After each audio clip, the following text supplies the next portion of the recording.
Russell, you're in front of a bookcase. I don't know if you have the Satanic Verses handy, but Salman Rushdie was, of course, stabbed and nearly killed.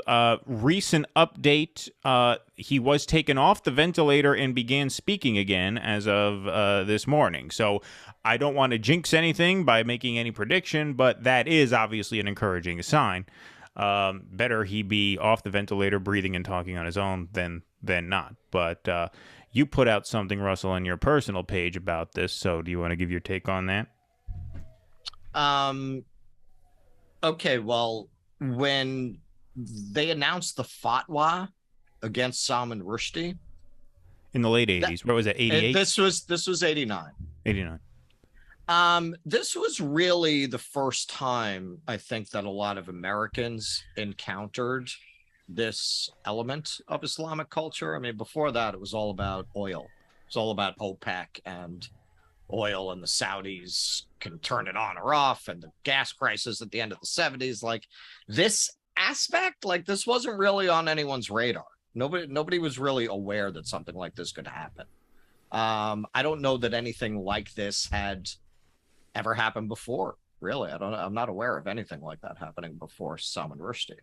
So it was really a shock when the Ayatollah Khomeini announced this death sentence on this writer that, let's face it, unless you were in literary circles, nobody knew who the fuck he was.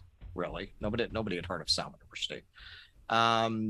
And this whole idea that bookstores were afraid to sell the book. I mean, there was this whole climate of fear. I remember here in New York, there were bookstores had extra security because they didn't know if the booksellers were going to be attacked. And my mother was dating a Muslim at the time.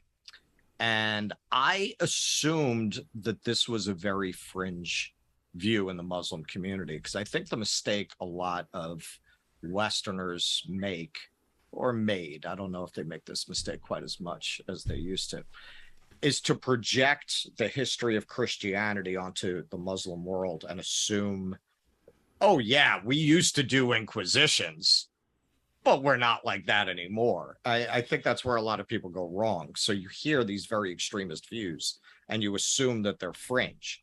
They're not. To be clear, a person who's going to actually violently attack Salman Rushdie, that's rare. That's fringe. People who agree with the theoretical principle behind the fatwa, that is not rare in the Muslim world. And the first time I really started to realize that was when I just assumed this guy my mother was dating would be against that. Like any Christian would be against, the Westboro Baptist Church, right? Right. I assume that's what that would be to him. And I was shocked. We had a long conversation where he's explaining that it would be like if someone attacked your grandmother. You have to defend your grandmother. This very, tribal kind of way of thinking about it. And I certainly did not have the education or the knowledge of Islam to read the Satanic Verses. I started reading it and it was over my head because I didn't know the mythology of Islam. So you can't really understand that book unless you do. But I bought it and I put it on display in the living room, and I had it sit there so he would see it every time he came to the house. I had that sitting there until that was cruel, because they didn't have Viagra back then. I think Viagra came out in the late 90s. And so he had no reinforcements to call in with that fucking book there in the middle. I mean, it's not only unfair to him, it's unfair to your mother too. That blasphemy, staring down at him from the. I had it up in like a tchotchke hutch. My God, talk about performance anxiety. Jesus Christ. So that sat there until I went away to college. But now I am. It is my hope. As you can see, even as a lad, the idea of speech suppression has always infuriated me. I don't know if there's anything that animates me quite as much as that. And I've actually, you're gonna be the first. You might remember about a year ago, I was writing an article about intolerance in the arts, and I decided not to go ahead with it because I didn't want it floating around out there. I work in the arts. No, in honor of Salman Rushdie, I'm finishing that article now, and we will publish it. Good. This motherfucker can walk around with a fatwa on him for all of these years. This is how these kinds of people win, and this is what has been so horrifying to me, to watch so much of the left succumb to the same formulation that the people who pronounced this sentence on Rushdie made. That language is violence. What do you think they think when they justify a death sentence on a writer for writing a book? They have the same exact assumption that people have who wanted to platform speakers, who want to get people kicked off podcasts. The logic of suppressing speech is the same. It's not a difference in kind. It's simply a difference in degree. The basic idea that certain ideas should not be heard or should not be expressed, and particularly the idea that the people who express them should be punished. Now, so far, that hasn't gone here beyond career destruction and social ostracization. But again, it's the underlying logic of that is the same. And I've seen this in two articles now. There was one in The Atlantic, and there was one that Barry Weiss wrote, that Penn, which is a big organization that Rushdie once led, that is all dedicated to preserving the freedom of writers and artists. They stood with Rushdie back then. And when Charlie Hebdo happened, you had people like Norman Mailer and Susan Sontag all got together, really risking their lives at that time. This is what, the Japanese publisher of the Satanic Verses was murdered. He was murdered. There were attempts made on numerous other translators and publishers' lives. Yeah. This is a big part of what I'm talking about. When I see Crosby, Stills, and Nash and these motherfuckers and Neil Young lining up to pull Joe Rogan off the air, I want to piss on those motherfuckers. You are a disgrace to people like Sontag, people like Norman Mailer, who stood up that way and literally risked being stabbed to death by an assassin. Yeah, and I think the parallel that you're drawing is something that might be missed upon people who don't know where you're coming from a little more than I do. But like, if speech is violence, if speech is threatening to the point where it needs to be shut down, then that also suggests that actual violence is an appropriate response to speech. Right. Well, it's violence, right? Then violence if speech is violence, right? Well, then it's eye for an eye. Right? Where does that go? Look, it's only a matter of time before you get somebody who assassinates a person for writing an unwoke book. It's only a matter of time, or making a song, or having an unwoke podcast. It's only a matter that will happen. You can take that to the bank. That is definitely going to happen, because you have put out there this very dangerous formulation that you can't simply have a difference of opinion, even if you think the person is 100% wrong. Well, you know what? These people who think Salman Rushdie should die, that's premised on the basic notion that he's 100% wrong, right? But for them, that justifies murdering him. Yeah, and it's important what you mentioned earlier, that the number of people who would actually commit an act of violence is very small. The way Sam Harris described it years and years ago, I thought was actually very good. If you think of it as like a series of concentric circles where each circle is bigger than the one inside it, right? The first circle, which is very small, would be like the jihadists, like the Muslims who are actually driven to commit violence based on their interpretation of the text, right? A circle outside of that would be what Harris referred to as the Islamists, which is the people who know they wouldn't actually commit violence, but people who support acts of violence or state sanctions against people who defy their holy books. And I forget the name of the Danish cartoonist who drew a cartoon of the Prophet Muhammad. This wasn't Charlie Hebdo. This was years before.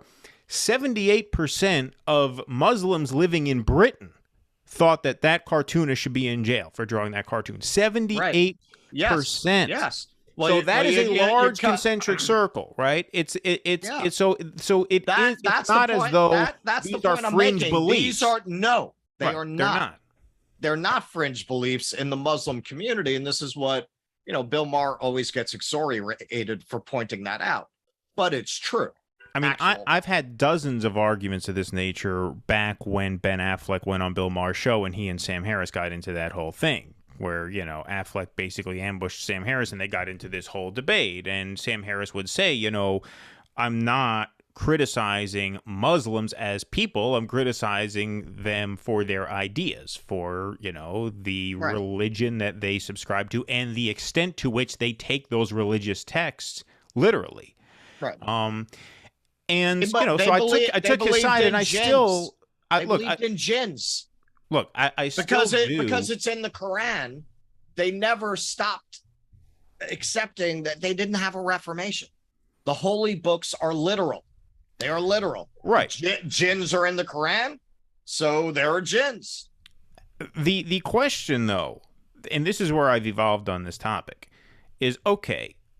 Even if I got someone to agree with everything I'm saying and everything that you're saying, now what? Like, what is the policy solution? Because we certainly don't advocate for any kind of discrimination against Muslim people. The Muslim world has been victimized to horrific extents by the West in recent decades. It still is to this day. And so what action do you take? How, what do we do with this position of ours? Like, how do we put this into action to actually make things better? Because just making an intellectual point about how, yes, Islam has not had a reformation, right? It hasn't had its enlightenment. Okay, what do we do with that? How do we get there? How do we get to that point? Iran was on its way, right? They're a pretty modern country until 1979. And then it's funny because I was reading that I read this a while ago, actually. Sorry, go ahead. We gave the Middle East no reason to embrace our culture. We fucked them. Well, right. That's what I mean. Right? We could have possibly taken the Middle East in that direction. We gave them every reason to fall back on their traditions. Right. And so we have not been helpful. And I think in terms of policy, I think, that's what has to be explored. Because if you just say, well, Islam is irredeemable because it hasn't had a reformation, then that does lend itself to the belief that Muslims are irredeemable as people. And of course, we would never say that. The reason I'm bringing up artists is because Rushdie brought it up. Rushdie described the times we live in as the darkest times he's ever known. Well, he said that the satanic verses would not be published if he wrote it within the last 10 years. I think he said that in 2013 or something. Well, and he also said these people wouldn't defend me today. Right. And right. So Penn ordered the same organization that defended him back in 1989. They honored posthumously the people at Charlie Hebdo. And 200 writers, prominent writers, signed a letter saying, while no one should be killed, clearly, nonetheless, they offended the sensibilities of a persecuted minority. What the fuck? What are you? No, of course. What are you even talking about? Joyce Carol Oates signed that. What is wrong with these people? So this is why I bring it up, because it's related. It's related. I am hoping, of course, it's horrible that this happened. If any good can come out of this, I hope it'll start a conversation. I hope maybe it will wake some people up to the dangers of the illiberalism that has gripped a lot of the 21st century so-called left. Well, hopefully, knock on wood, Salman will get to lead that conversation. He just came off the ventilator. He is talking again. They say he is probably going to lose an eye. I mean, he was stabbed in the neck, man. Major nerve damage, all that. But there'd be nobody better in coming months to start that dialogue than him, certainly. So Absolutely. hopefully that happens. Absolutely. Please clap.